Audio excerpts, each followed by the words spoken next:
what they have been doing to break up and to balkanize and weaken the Arab states and to break up any kind of Arab unity is part of what they consider to be the new architecture for the Middle East.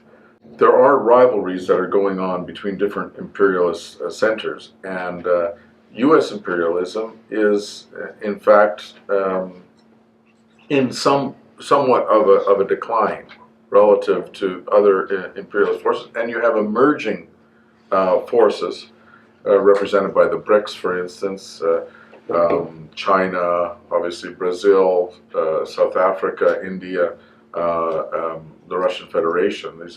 This is the acronym for Brazil, Russia, India, China, and South Africa. These economies are growing. They're supplanting, in many respects, the dominance of the U.S. economic might.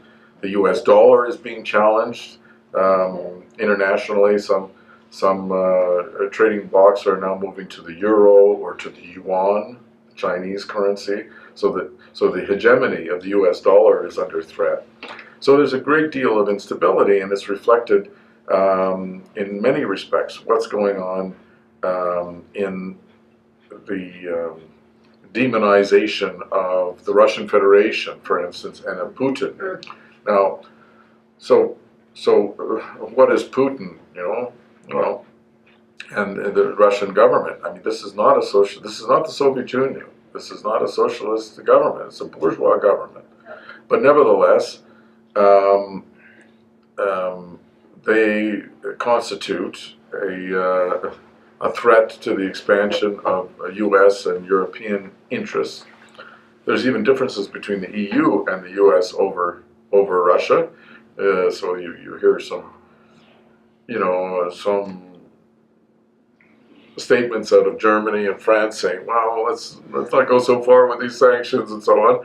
But nevertheless, there is quite a campaign to whip up tensions directed at the Russian Federation, also at China, the pivot to Asia, which hasn't really been successful, but Obama's pivot to Asia is part of an attempt to weaken the growth of Chinese influence around the world. And China's influence is growing in places like Africa, even in Latin America now. You see trade agreements being signed between China and some of the countries in Latin America. Well, this has U.S. imperialism very worried. So, in the Middle East,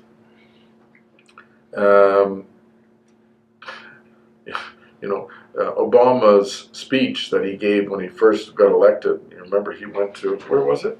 Yes, Cairo. Was it Cairo? A speech in Cairo, that's right.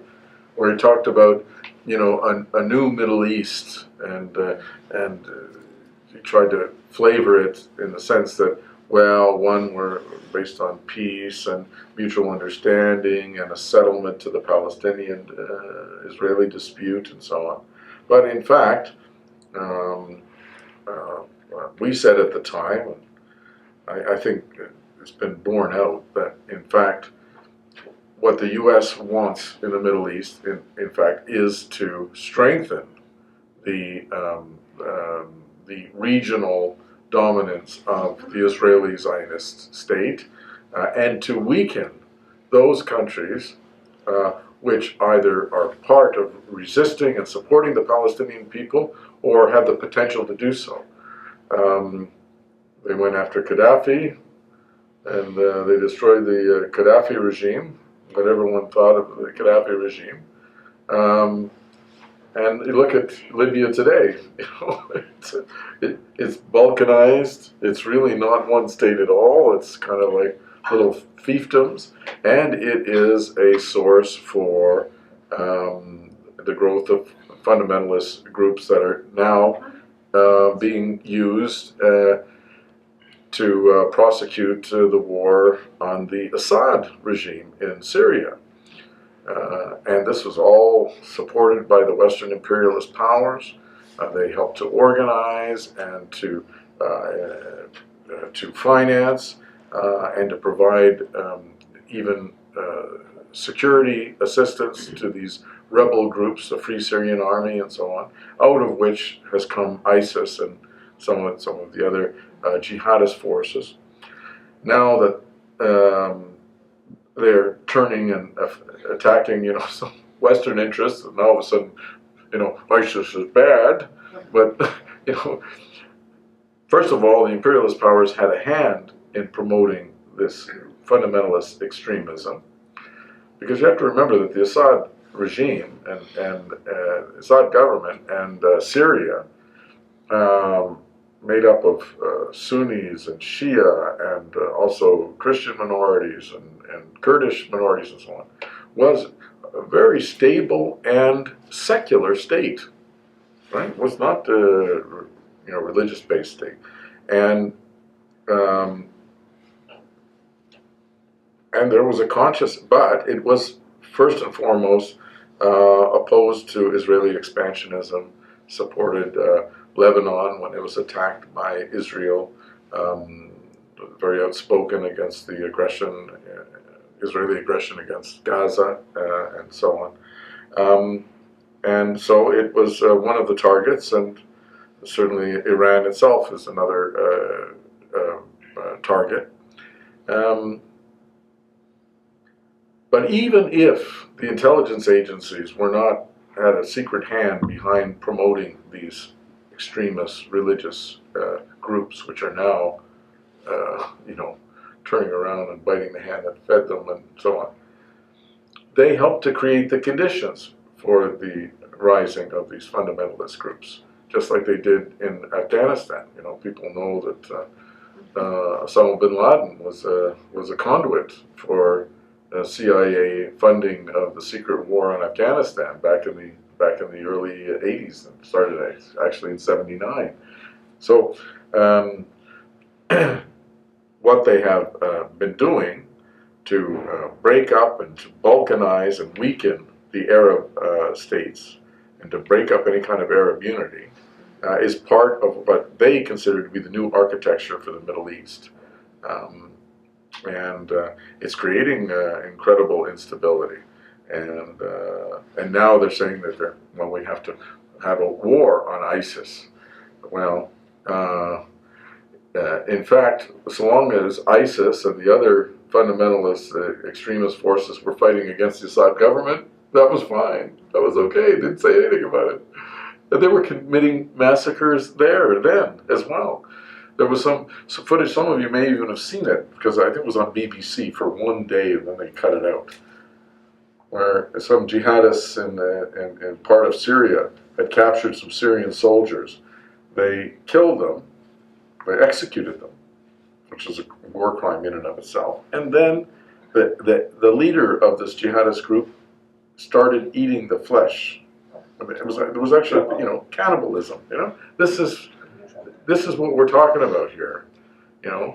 Sick and horrific crimes being committed, but no great outcry from the Western countries then. Why? Because it was serving their purpose, because they were attacking the Syrian government. Now that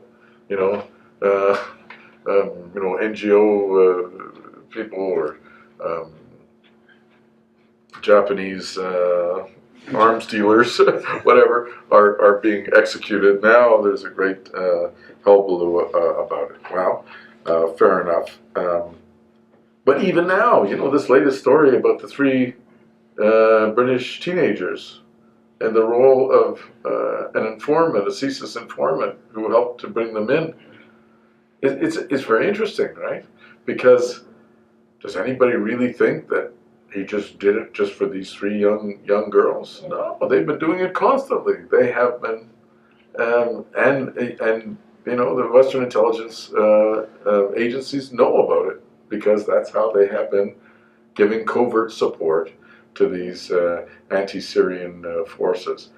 So it shows that, in fact, they're playing both sides of the fence, and leads a lot of people to presume that all of this is really a false flag operation, that ISIS itself is false flag. I don't know that it's useful to get into all of those conspiracy theories, but I will say this. even if ISIS grew up on its own, quite independent of any support from the Western imperialist powers, they have handed the West a great Christmas present. Present. Right? Because unlike other groups, ISIS has concentrated on recruiting sympathizers from around the world, from over 85 countries. Yeah? There's projected now that there's something like 15,000 foreign recruits in ISIS. Two things. One, people are worried about their sons and daughters being recruited and taken from their, so we have to do something to stop ISIS from recruiting our sons and daughters. We need the government to protect us, protect Canadians. And secondly, what happens when these ISIS terrorists come back to Canada or come back to Australia or come back to other countries? And so this creates the preconditions, or the pretext, if you will, to bring in precisely all of these laws, because people are nervous about this. So ISIS has really helped to hand the Western imperialist powers a great gift, precisely because of the way that they're operating. They're executing foreign nationals, they're recruiting foreign nationals, and those foreign nationals could then come back to their home countries or their,